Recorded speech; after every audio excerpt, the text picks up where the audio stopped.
and welcome to today's Your Author program. My name is Chandra Jackson, librarian from the Engagement and Outreach Department, and I'm here with my amazing colleague, Carlin Evans, children's librarian from the Junipero Serra branch of the Los Angeles Public Library. It is our pleasure to host the Your Author series today, and please feel free to use the chat box to communicate your thoughts, comments, and questions anytime. Also, please email ecdept@lapl.org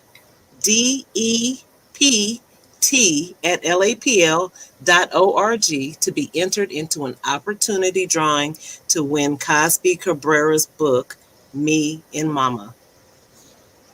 Cozbi Cabrera's work has been received with widespread acclaim, including 2 Coretta Scott King honors, a Caldecott honor, and an ALA Robert Seibert Informational honor. In addition to children's literature, Cozbi has also seen success as a textile artist, an album cover illustrator, and a doll maker, and counts Oprah Winfrey as one of her fans. We want to thank our generous donors, the Lenore S. and Bernard A. Greenberg Fund, and the Library Foundation for helping the library bring these amazing author and illustrator programs to all of you. Today, we have the pleasure of hosting children's author and illustrator, Cozbi Cabrera. Hi, everybody. Good to see you all. And thank you so much, Carlin and Chandra. Thank you for being here with us today. We are so delighted to have you here to get to know more about you, your creative process, and your work bringing Me and Mama to life. Thank you. Thanks for having me. I thought maybe I'd share a little bit of a read aloud for Me and Mama, and then maybe share a little bit about my process. And so, of course, Me and Mama, our cover, there we have it, and our back cover, peekaboo. And the first page, maybe Chandra and Carlin, maybe one of you can join me for a little call and response on this here. I'll start with, maybe, you know what I'll do? I'll share my screen to make it a little easier for everyone to see the illustrations. So bear with me.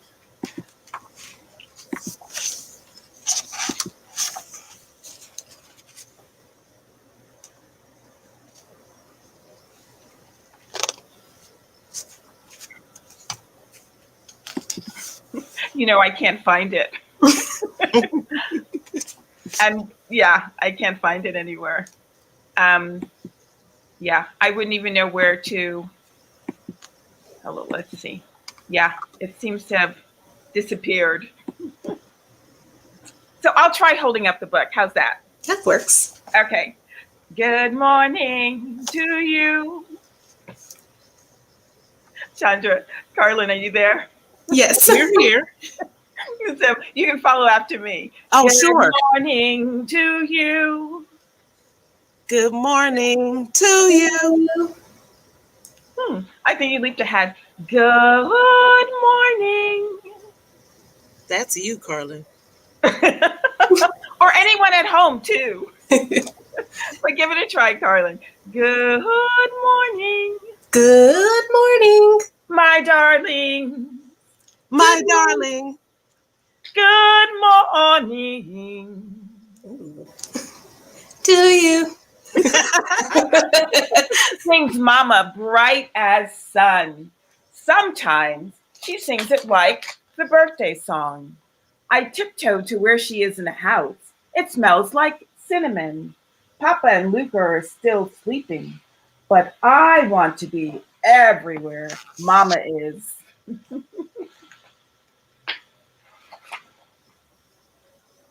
I put my nose to the window. My breath makes a cloud inside. I wonder if there are any kids that put their noses or mouths to the window and blow on it to see if there's a little vapor there. Yeah.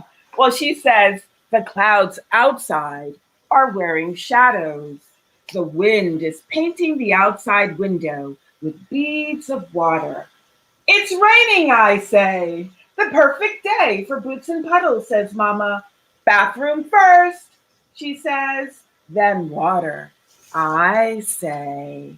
And I'm wondering if anyone else had some morning rituals. What do they do first? Do they sometimes look out the window and see what's going on in the outside world? Well, they're going to have a cup of water. So here we go. This is Mama's cup. Sometimes I take a cool sip, but I have to be careful because her cup is breakable.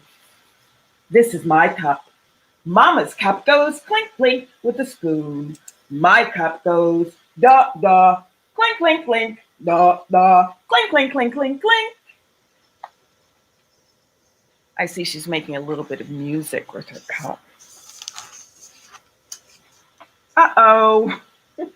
What happened? Sometimes things break, Mama says. And so let's go on and see what they do next. This is Mama's toothbrush. This is mine. I get less toothpaste. Round my teeth with little circles, Mama says. Round my teeth with little circles, I say.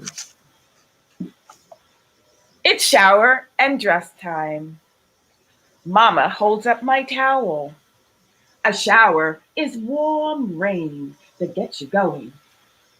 Mama and I both have silver dresses. I wear mine with silver shoes. They're my favorite. Today, it's not our silver dress day, Mama says. I put my silver dress back on the hanger and pick the plaid pants instead.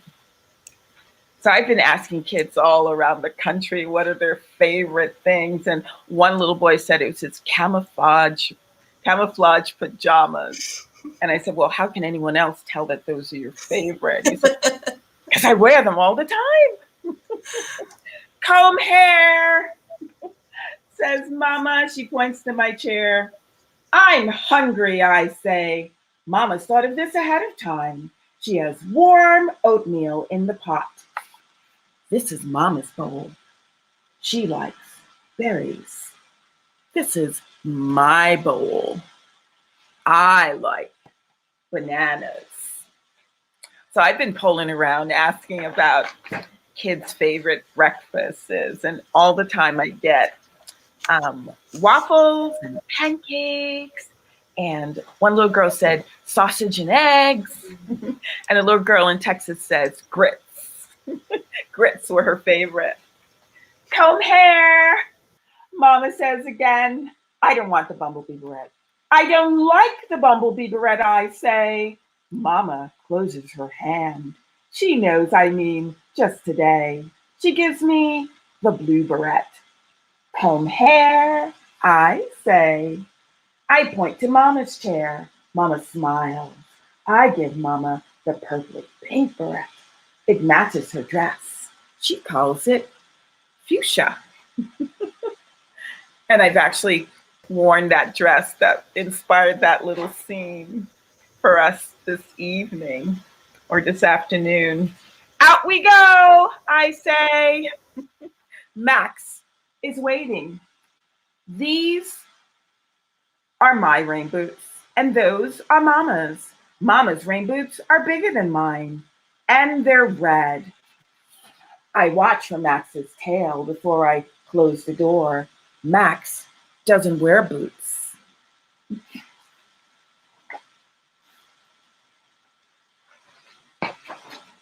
Max's tail is always the last thing out the door, so she's being very mindful.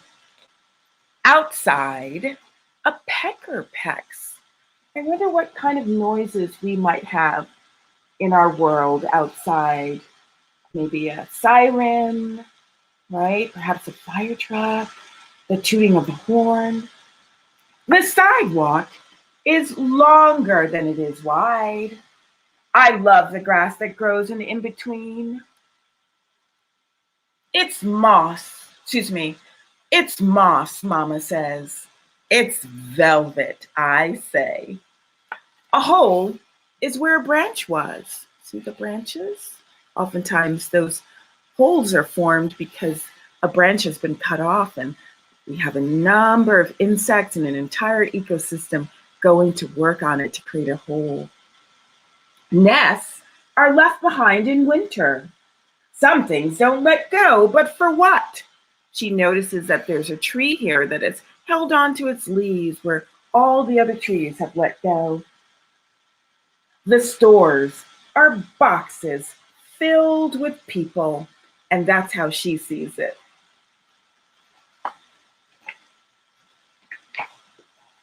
We sing out loud to sky. Sky is taller than the trees. Mama says a song is highs and lows. High notes and low notes, right, Chandra and Carlin? Absolutely. I think sometimes, right, that life is a little bit like that too, right? Highs and lows. Splash! Anybody at home that doesn't have a puddle and needs to splash, this would be the time to get up and do it. And I noticed that the word splash has a little exclamation point, which means we can say splash instead of splash. The outside clouds are pink with a sleepy sun. You see that? Mm-hmm. The day and our good are done. Mama puts Luca and me to bed. Our day is done earlier than Mama's and Papa's. It's just that way when you're growing. Mama reads to us. I read to Mama. I begin each story with, sometimes. Mama laughs. She throws her head back and shines her teeth. I laugh too. I saw Luca doing a little shadow play on the wall. You're my best girl, Mama whispers. Luca is already asleep. I slip through the blanket tunnel. She closes by my chin. There's the kiss. I love you, Mama, I yell. I hope she didn't wake up Luca. Let's see what happens next. Uh-oh. She turns off the light. What do we do when the lights are out? Some of us get a little nervous, right? Because some of us are a little afraid of the dark. So we might have a little night light or something. So let's see what she does with the dark. My mouth gets sleepy first. The walls are dark, except by the window where the stars are hanging.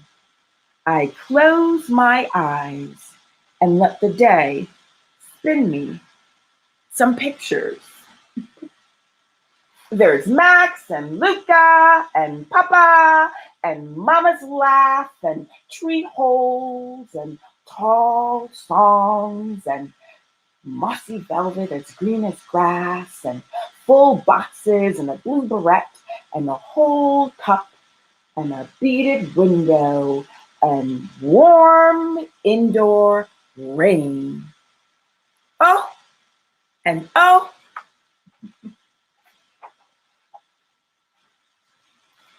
There'll be me and Mama. And that's them together. Am I holding this up correctly? And that's it.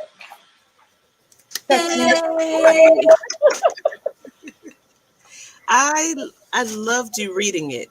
Oh. And I noticed something different this time too. From the other times I read it. Yeah. So and it is actually about the illustration. So I would love to hear about the illustration and especially why you chose to put Luca with his face turned the other way. Yeah. At the end when he was doing the shadow puppets. Right. Yeah. So, it's really funny because he's facing the wall and you do need the wall in order to, to do any kind of shadow play, right. And so that's why. And I always thought, like in my family, there was always somebody during like bedtime reading that was also listening, but like off doing other things as well, Yeah. And so, yeah. And our boys do tend to be, and our girls, but tend to be really, really active.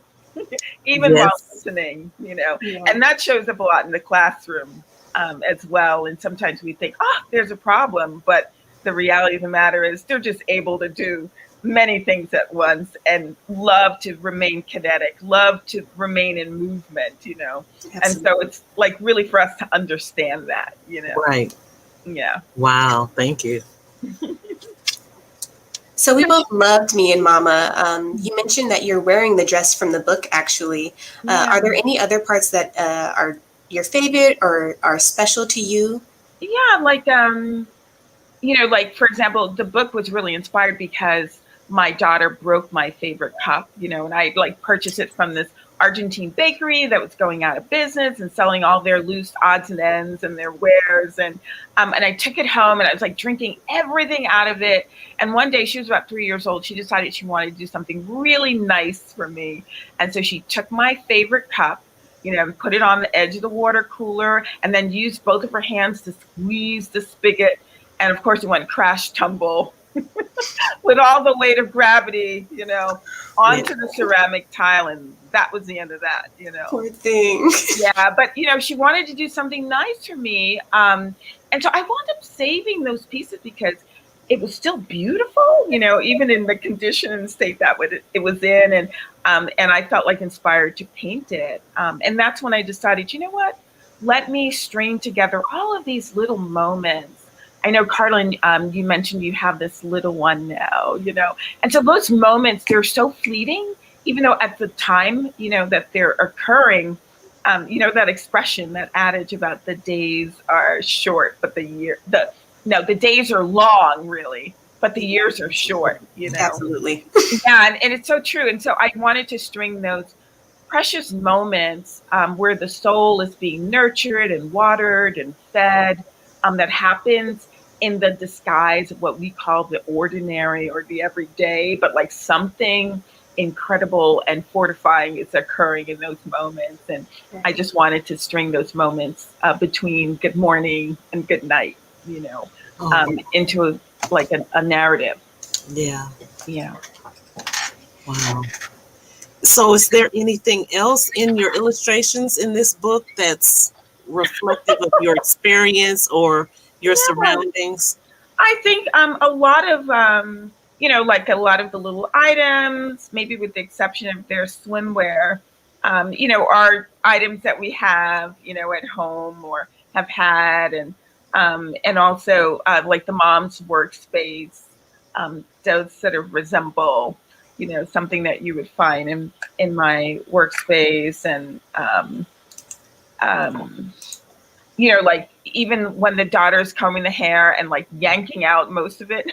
Yes. Like she's wearing like a little pinafore that I had made for my daughter, with a blouse that had some of that dotted slits in it, So like, just a lot of those little details, the red rain boots, the the blankets, like all the things that you normally find, in my living environment.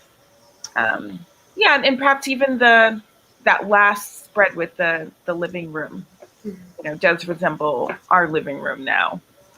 Wow. Can you share with us your writing or your drawing space? What do you think makes your space unique? Is there anything that has to be present for you to be able to work? Yeah, it's really funny because so I was doing some work in New York and like staying over by my mom's house, like during that little stint, and I was delivering a book. But I remember, it's like her dining room table always has like all of these papers that she's sorting.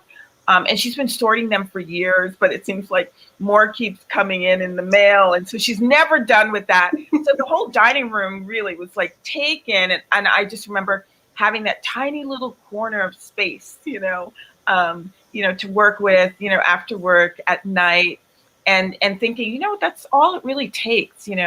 I know some like war photographers, for example, that would create darkroom spaces, in public bathrooms just by shutting the door and, blocking out the light and, developing that film really quickly. So it doesn't take me a lot in terms of workspace, but light is important because, You've got to see what you're doing. For me personally, like my spaces are always set up with a lot of daylight, but sometimes daylight's not available, right? If I'm working, after hours, there's no daylight, so as long as I have light, and because I do many things, I have my workspace divided into different zones, the zone for writing and paper, and one for paint where I can get paint dripped and it's not the end of the world. And there's a huge cutting space for my cutting, and then I have my industrial machine, and and so like it's divided into many different zones. I just go from zone to zone depending on what I'm working on at any given moment. That is incredible. I've never heard anyone say that. It was different zones. Wow. Mm-hmm. So when we got the safer at home order and you knew you were going to have to write at home all the time, did that change your mindset or affect your writing or anything? Yeah, so stay at home isn't just, us staying at home, especially as mothers, as we're embarking upon Mother's Day shortly. It's like you're responsible for everything that is happening, and the kids are no longer in school. So they're like, right within earshot, and so like getting them online, and have you noticed, I don't know if you both have noticed that your kids might be going to bed a little later than absolutely. Well, for me. Right, exactly. So it's really funny because like that sort of alone, house is quiet time is a time has diminished. Yeah. Right. Like really, really parsed, So So that's one thing that changed. And so I find myself like having to get up a little earlier, and I'm like short order cooking, because I always say my daughter has a really discerning palate. And so it's not like I could, just fling her a sandwich and she's okay. She expects that, they're going to be flavors and color and texture and, and it's going to be plated, and that's how she wants to be served. So there's been a lot of those interruptions, and like clockwork, so it's not that long stretch of time that I had, but it's still possible to dive in and go deep, and then while you're at the dishes, you're still thinking about the thing that you're trying to resolve or to solve. And, it's still happening. It's just not happening in real time, seated down. So, that's the beauty, I think, as humans, we're so adaptable, aren't we? Sometimes to a fault, But I think the most critical thing is like always like keeping watch and checking up, because so many kids have slid down, even at these tender ages, into like depression and anxiety and all these things. And so so my whole thing is like to keep her emotionally balanced and on keel and, feeling good, even in the season that we're in. Yeah. And sometimes it's just like a word that comes from, your grown-ups that makes all the difference to, to quell things and to, provide that balance. Right. Yeah.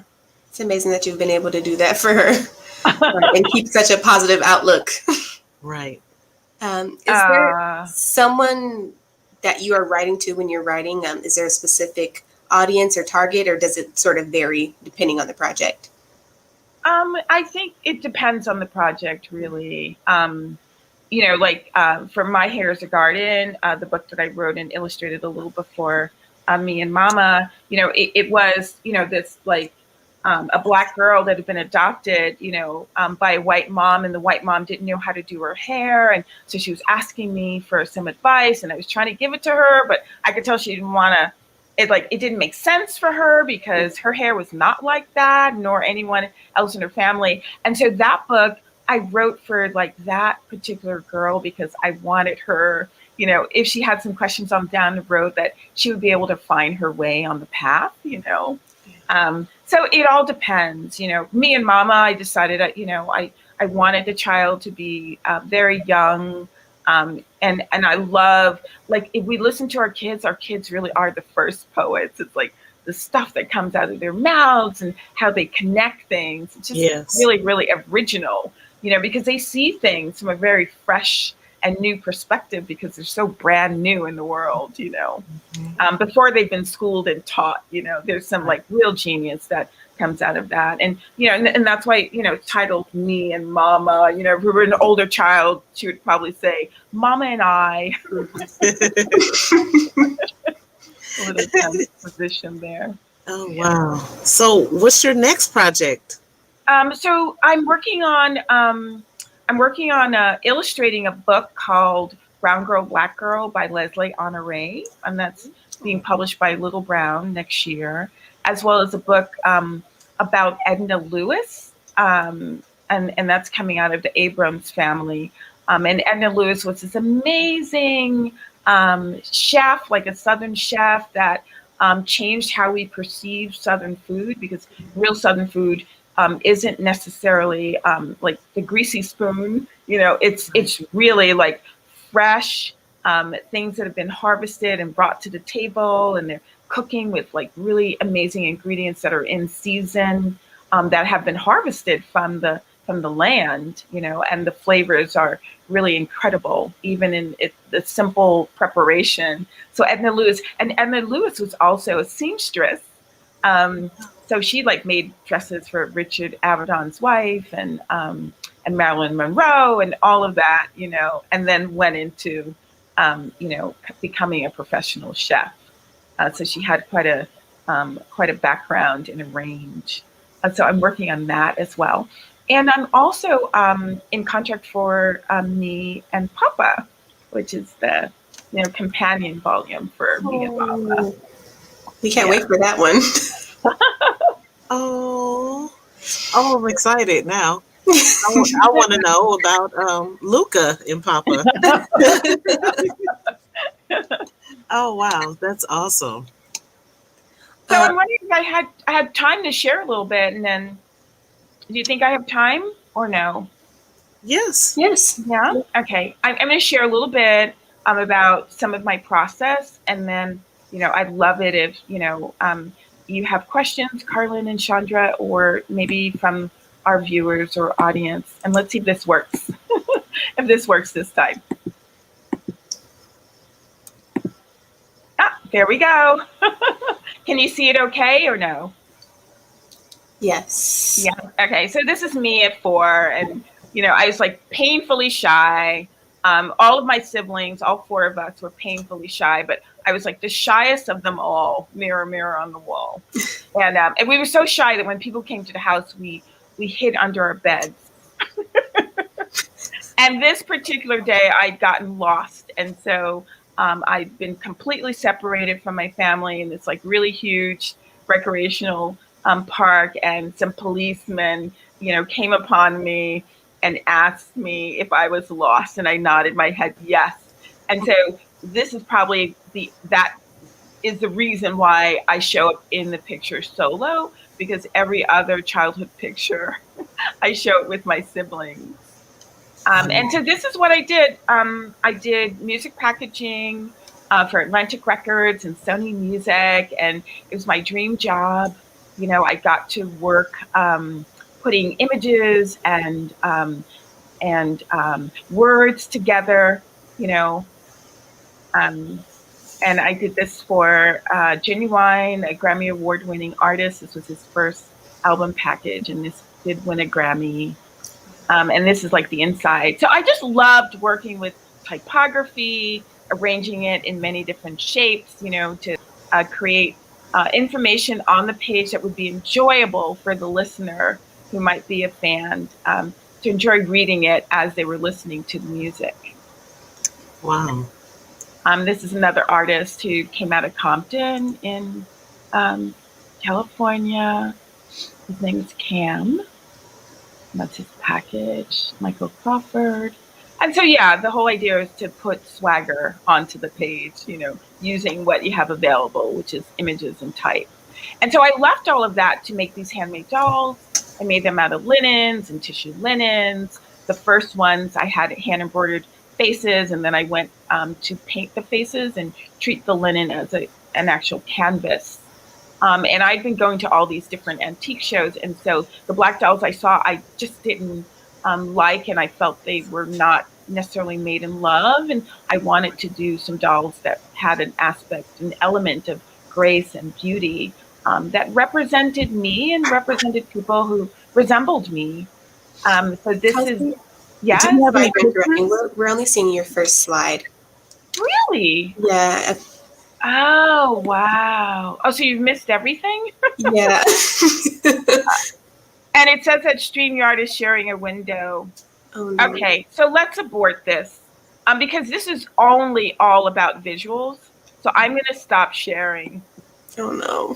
Yeah, I it's all wanted to see the dolls. I know. That's what I was like. Oh, we're not seeing dolls. and I was showing them, but I have no idea why. All right, so let's not. Oh, I'm sorry. Also, I'm just like chatting away, and it's like, and nothing. It was interesting what you were saying. We still got to learn more about you. That's too funny. So I was also showing a little bit of sort of my process for textiles, as well as process for illustrating and creating the children's books, you know, with pencils, and then how I go to paint, etc. But here we are.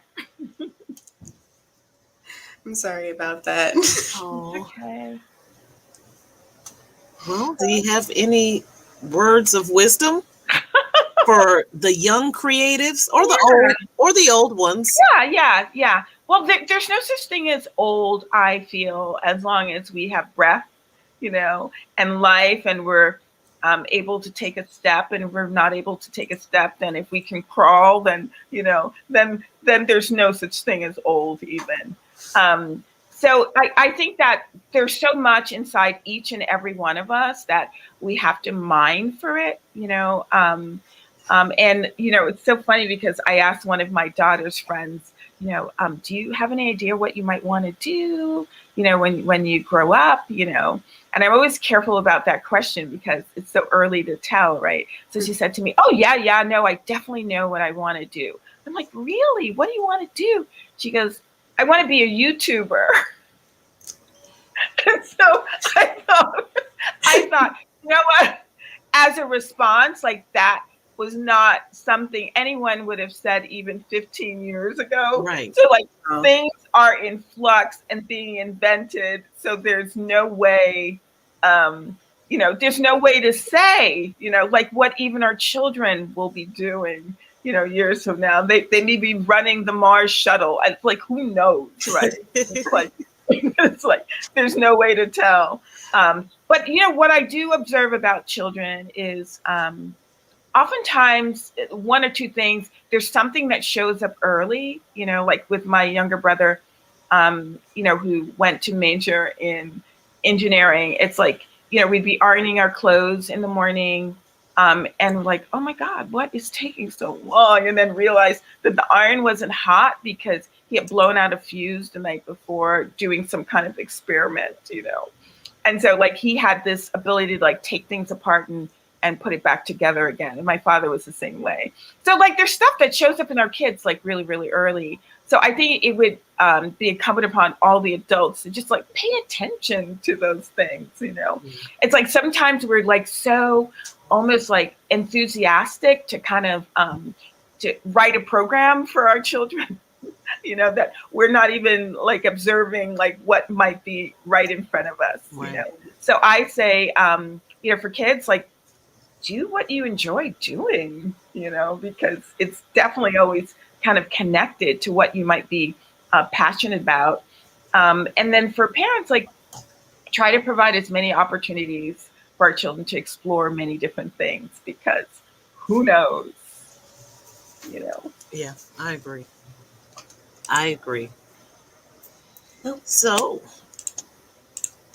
So thank you so much. Now we'd like to have a few questions from the audience. So if anyone has any questions, just drop them in the comments. Looks like we already have one. It says your work is beautiful. Thank you, Patricia. Oh, thank you. I'm sorry to show it. Well, we saw the book and that's beautiful. What inspires you to create every day?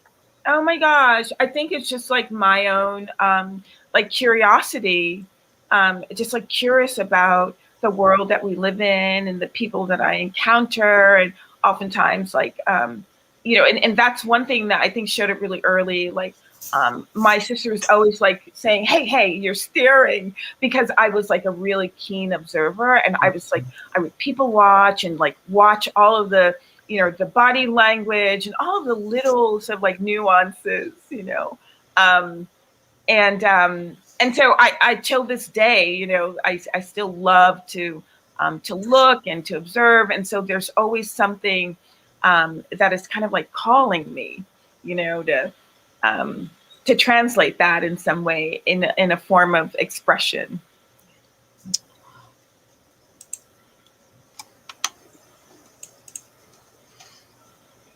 Oh, and this isn't a question, but it's still very valid. Oh, well, thank you.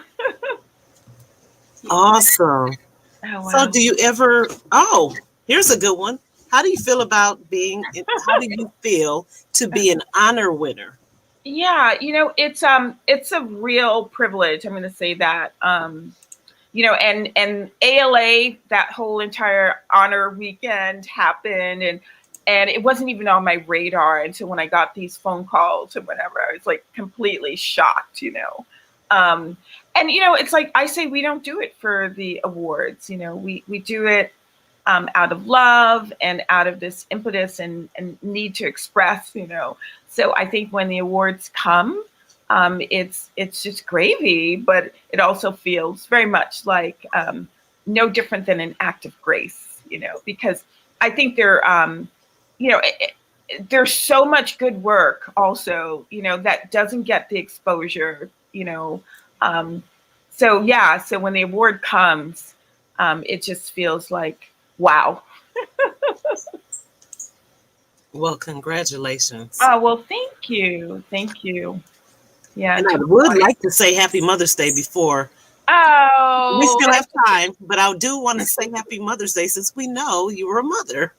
Well, and happy Mother's Day to all those who are listening as well. Yes, Happy Mother's Day to everyone in our audience. And, there are some people that may not necessarily have given birth even to a child, but are still very much, those aunties and those neighbors that really take an interest and have made a commitment, to our children, and so I would say Happy Mother's Day in whatever shape and form. Oh, we have another question from Celia. How do you stay motivated over the last year? Yeah, I think that's the answer to kind of living in general. I think I always notice that I'm more excited about getting up in the morning, even, when I'm working towards something. And it could be that there's no progress yet, but I'm still working on it. Or, something has turned a little bit, I've moved a dial, so I'm excited to go back and sort of like move the dial a little bit even. But I think that's what kind of helps, in terms of our creative spirits. And we all have creativity, and it shows up in many different ways and shapes and forms. And I think that sometimes we make a distinction that creative people are the ones who either play music or, those things that are more visible, and I think of my best friend in high school who, it's like we were both majoring in industrial design, and all of her projects were complete disasters. Like we had to do some things in wood shop, and her piece had like maybe like 20 something pieces glued together because she had shaved it down too much and then had to glue on another piece, and like over and over again. And I remember her saying, "Oh my gosh, I have no talent," is what she would say. And for the looks of things, she was right. Except that we know that everybody comes with something, right? Everybody comes with something.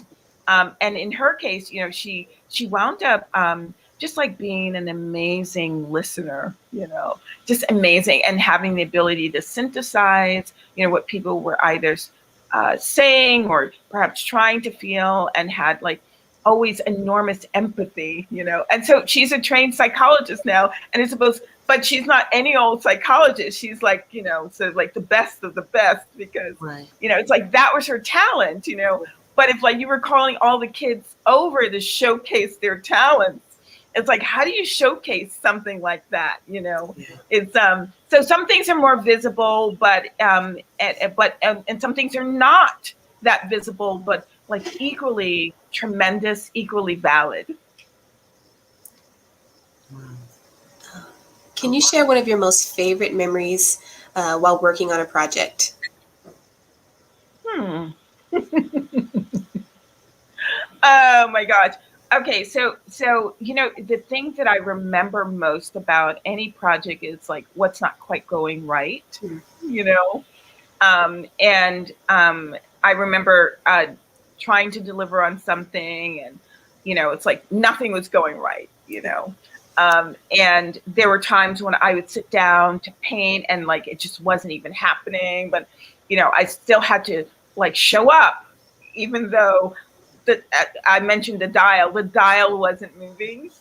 So maybe that's not a favorite memory, but I think it's a good memory, because long and short is I kept going, and there's something about persevering even when things are really, really difficult.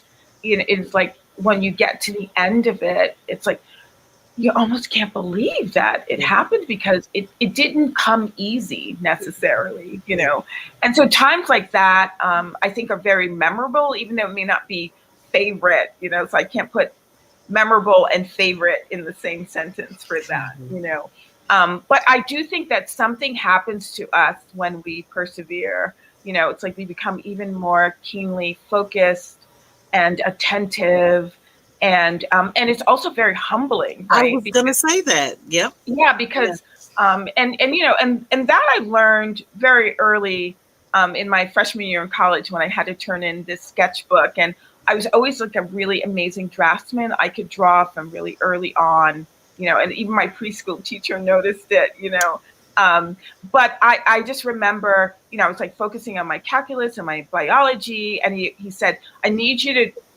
to go in your sketchbook every single day, show up for it every single day, because it's a practice, and I had meant to, but it was like now like a couple of days before the book was due, and I grabbed the book and I tried like getting different pens and different colors and pencils and charcoal and materials, and like, turn the page and then do something else, and and then I remember getting that book back with a grade, and he started at the upper left-hand corner and went diagonally all the way down, and it said B minus minus minus minus all the way down until it's like he couldn't even fill the page anymore. Wow. And he said, talent is cheap.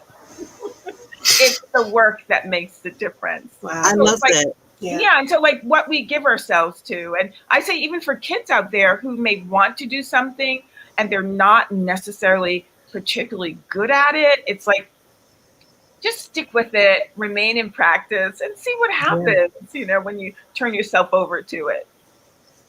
Wow. What's one thing you can share with young artists of color who are feeling discouraged?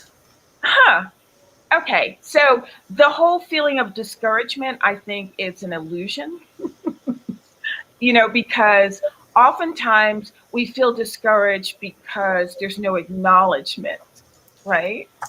And so I think the first step is to ask ourselves, why are we feeling discouraged? Because there's no acknowledgement, or we believe that there's not enough open doors for opportunity. It's like, what is it that's causing this feeling of discouragement? And then I will say that this, if anything, is the best time to be alive, because there was a time, for example, if you needed a little exposure, you probably would have to take an ad out in a magazine, and that would cost you some money.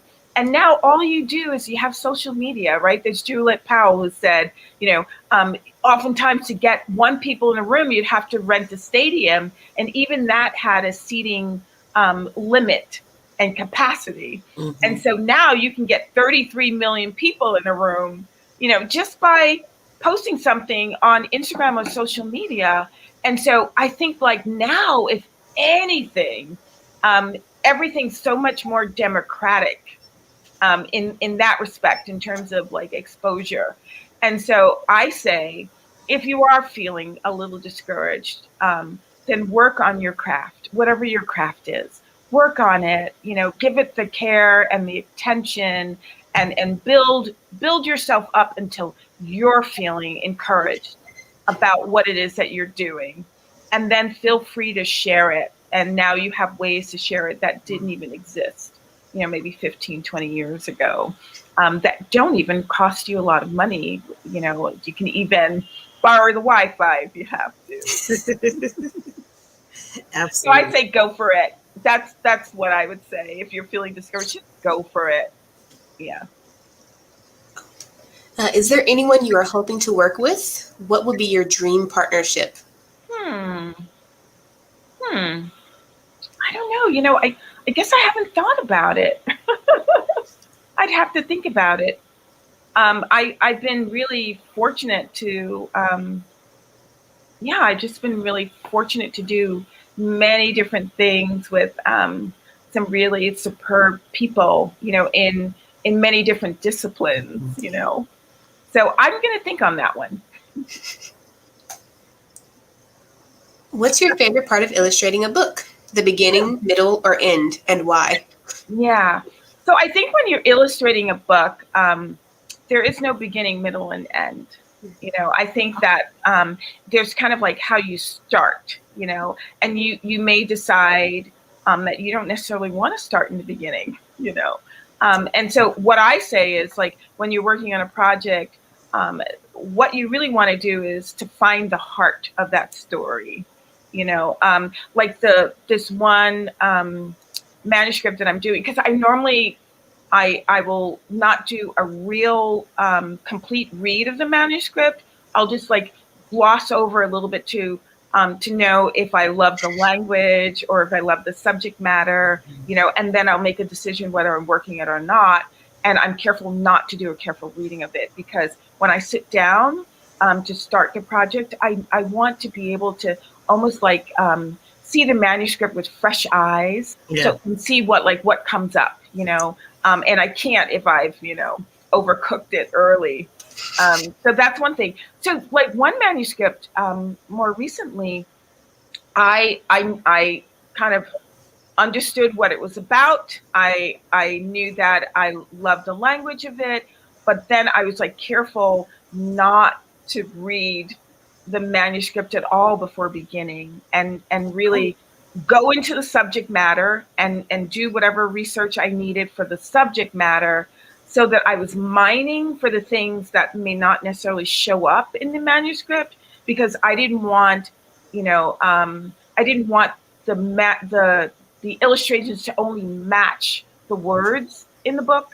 I wanted to bring something a little more, a little extra, and that's why I think, for example, that's the power of inference, So like, to give you an example, there's a scene in Exquisite that's written by Suzanne Slade, and it says that Gwendolyn Brooks didn't fit in anywhere. She went to an all-black school, an all-white school, and nowhere did she fit in. And so I decided that scene would be her passing through a game of double dutch, because I grew up and they would say I'm double-handed, and I certainly didn't fit in. I just, that sense of exclusion, because you don't have what it takes, Yeah. And so, like, to call on that, so I just have her like hunkered down with a, whole stack of books under her arm, head down, while this like active game of double dutch is going on. And so those are the inferences that I love to sort of like bring into illustrating, like to show the thing that's not necessarily there in words, but like lends a little more richness to the story. Okay. So that's why I say not necessarily beginning, middle, or end. How does it feel to know that Oprah collects your muñecas, and are you working on any now that we might get a peek at? Yeah, I am actually working on, I have 4 commissions right now that I'm that I am working on. And I'm so sorry, really, that we couldn't see the images of the dolls, with all of the details and the hand beating and all of that. I feel very honored, that Oprah, has a number of my dolls, and the first dolls that were given her were maybe 6 of them that somebody bought at a Park Armory show, and then she called me, right after receiving them, just so elated and excited. And she said that she had this turn of the century painting of a little black girl holding a little white doll in her library, and that she would seat this larger chair doll underneath that painting. And till this day, when she shows her homes or whatever, it's anytime there's a picture of the library, that doll is in fact sitting underneath that painting still. Wow. Yeah. Wow. Ooh. Is there a particular snack you like to munch on while you work? That's really funny. So I try to avoid, I actually try to avoid the snacking bit while I'm working, because then it'll always be yet another excuse to get up and either go to the fridge and look and see what's inside. And I need to have my seat glued down. And sometimes there's so much that you have to do, that you run around and zip and do it. And you didn't get to sit down and do what you needed to do. So I'm very mindful about that, because the first step is to park your butt, park your rear end, and sit down and get to work, without all of those distractions. And sometimes what I have to do is I've got to bring in a bucket of hot water, because if you're doing a foot soak, you can't get up and walk around. It's whatever I have to do to trick myself to sit down.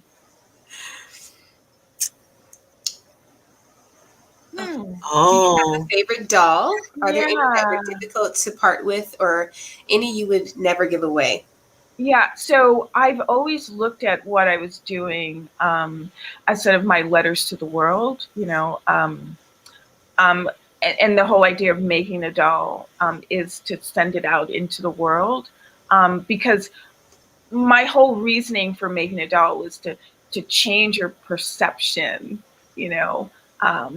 the perception that I saw in the antique dolls were that there was an entire group of people that could be poked fun, made fun of, and not appreciated, and not seen as vibrant and beautiful and all of those things or exquisite, or all of the things that I see, around people of color and people that, that resemble me, or distant cousins that resemble me, from many different parts of the world.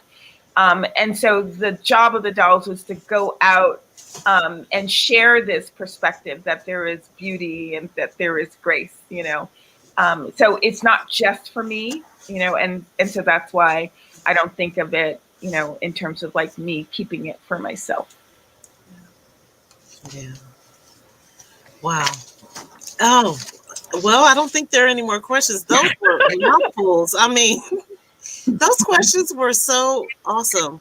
And then I guess they were designed to pull that information out, because I think we all got the answers we wanted from you. But we are so grateful that you were here to make your experiences so personal, and you talk in color. I listen to you talk, and I can see almost the words when you talk. So it makes it very visual for me. No, Chandra. So we hope that the audience has enjoyed this as much as we have.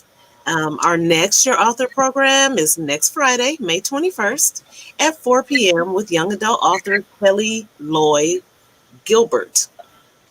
And we want you to come meet award-winning author Kelly Gilbert on the library's YouTube channel and Facebook page as she talks about her latest book, When We Were Infinite. Wow. Prior to publishing her first book in 2015, Kelly's work had appeared in the Kenyon Review and the San Jose Mercury News. Since then, her work has been a finalist for the William C. Morris Award, and she's facilitated writing workshops at UC San Diego and San Francisco State. So, those who were attending that virtual program will have the opportunity to win a free book as well. And we really want everybody to join the Summer Reading Challenge. It starts June 7th. I'm in. And there's the link right there, and it's probably in the chat too. Any final parting words?